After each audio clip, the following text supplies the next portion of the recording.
Thank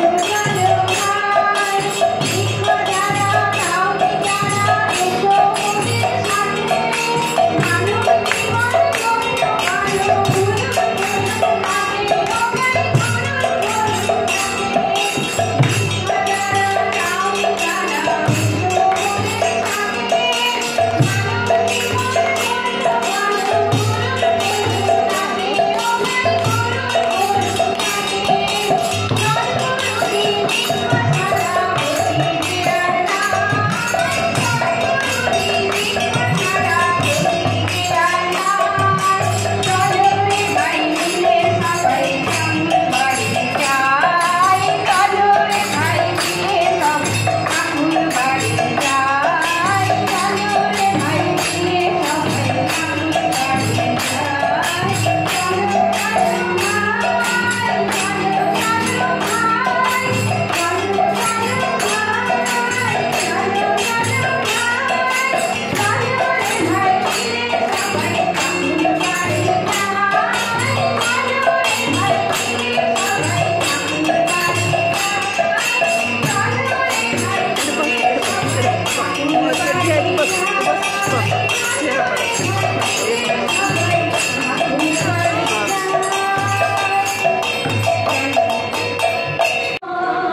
বড় মা কোনো এতটুকু জিনিসকে নষ্ট করতেন না, সবসময় ধুয়ে গুছিয়ে ঝাঁটাতে দেখি জালের ডানাও পড়ে থাকে, সেটিও ধুয়ে আঁচলে বেঁধে রেখে পরক্ষণে ডিবাতে ভরে দিত।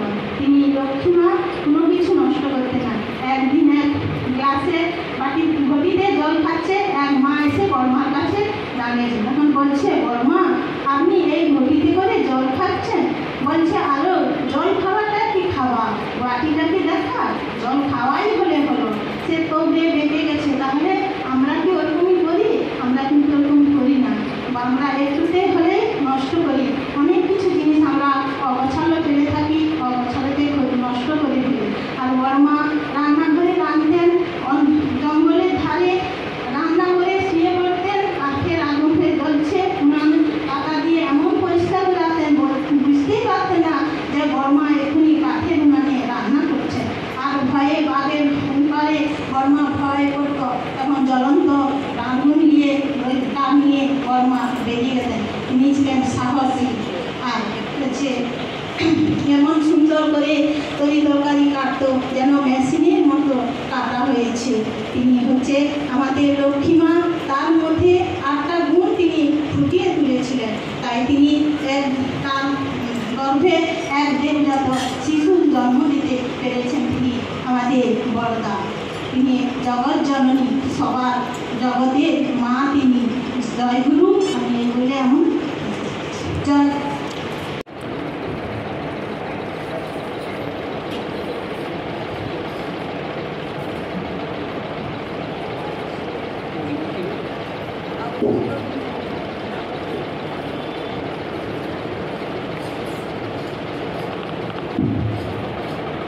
Thank you.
সদ্গুরু শরণাপন্ন হও, সৎ নাম মনন করো, সৎসঙ্গের আশ্রয় গ্রহণ করো।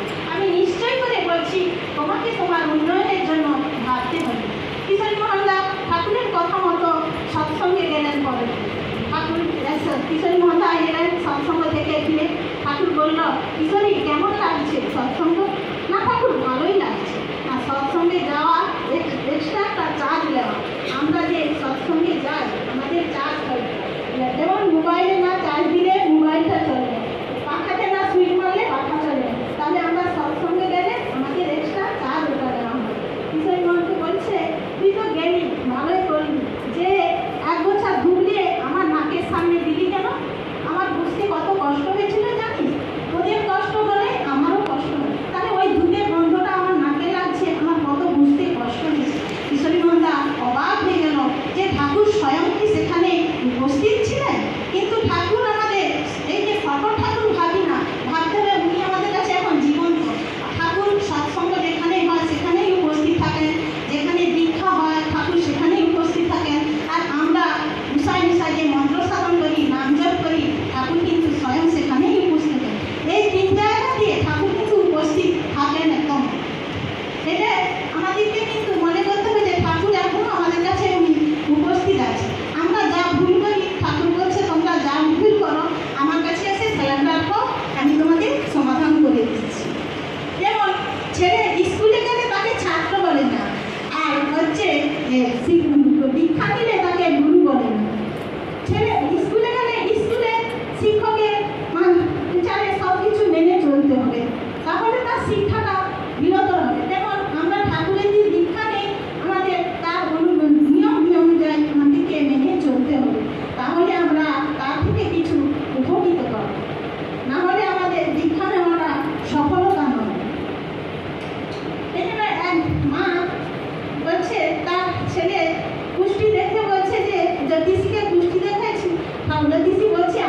বলেছেন কিছু কিছু করে আমাদেরকে করতে হবে, না করে বেঁচে যা দুঃখ তার পিছিয়ে থাকে, না করে পার কোনো গতি নেই। ঠাকুর বলছে, আচার্যদেব বলছে আমি বৌরানীকে ভালোবাসি না, তবু কিন্তু আমি বৌরানীকে ভালোবাসি। বৌরানী আমাকে ভালোবাসে না, আমি বৌরানীকে ভালোবাসি। আমার হাতে পাখাটা ধরিয়ে দিলে, পাখাটা না নাড়লে আমি তার বাতাসটা অনুভব করতে পারবো? আমাকে পাখাটা নাড়তে হবে, তবে আমি তার বাতাসটা অনুভব করতে পারবো। তাহলে আমাদেরকে এরকমভাবে হয়ে চলতে হবে। আর বড়মা জগদ্ধাত্রী জগজ্জননী বড়মা, তিনি ছিলেন স্বামীপরায়ণ, সংসারের প্রত্যেকটি মানুষের প্রতি তার লক্ষ্য নজর সবসময়। শ্বশুর ক্ষেত্রে আসার আগে শ্বশুর হাতে একটু কালো চাল, একটি কুড়া, কোনো কিছু থাকবে না, এমন পরিষ্কারভাবে তাকে ঝরঝরে ভাত করে দিতে হবে, থালাতে পরিবারি করে বাটি করে সুন্দর করে সাজিয়ে দিতে হবে। বড়মা যতক্ষণ না শ্বশুরকে খেতে দিচ্ছে ততক্ষণ বড়মার নিস্তার নেই, উঠুম বুসুম হচ্ছে, কখন আমার শ্বশুর খেয়ে যাবে আমি একটু স্বস্তি পাবো। শ্বশুর খেয়ে চলে গেল, তারপরে স্বামীর প্রতি তার শ্রদ্ধা ভক্তি। স্বামী কখন এসে কখন বলতে কখন খেয়ে বসবে, আমাকে ঘি ভাত করে দাও, আমাকে হিঁচড়ের তরকারি এখনই খেতে বসছে, আমাকে হিঁচড়ের তরকারি করে দাও। বড়মা তখনই মধ্যে বড়দাকে পাঠিয়ে লোকজনকে পাঠিয়ে বাগানে যেয়ে দেখলো কোনো গাছে হিঁচড় নেই। বড়মা সরাসরি রান্নাঘরে বারান্দায় উঠে দিয়ে দেখলো বড়মা রান্নাঘরের পেছনে কাঁঠাল গাছে একটা হিঁচড় হয়েছে। সঙ্গে সঙ্গে বেড়ে নিয়ে এসে বড়মা ঠাকুরকে রান্না করে দিল। তিনি হচ্ছে লক্ষ্মীমা।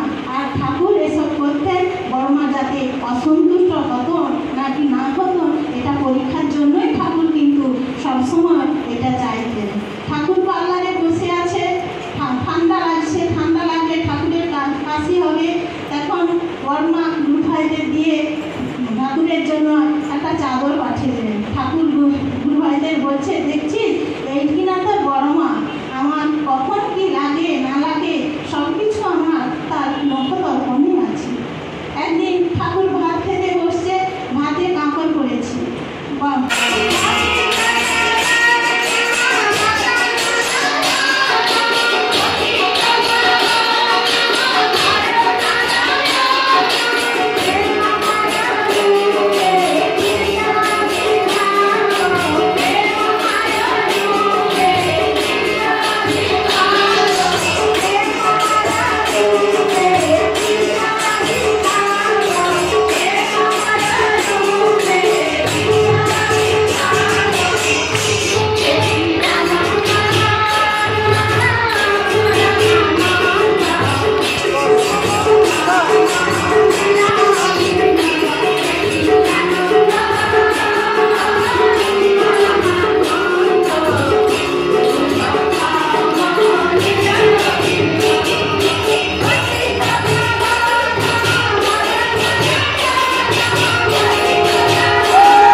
Thank you.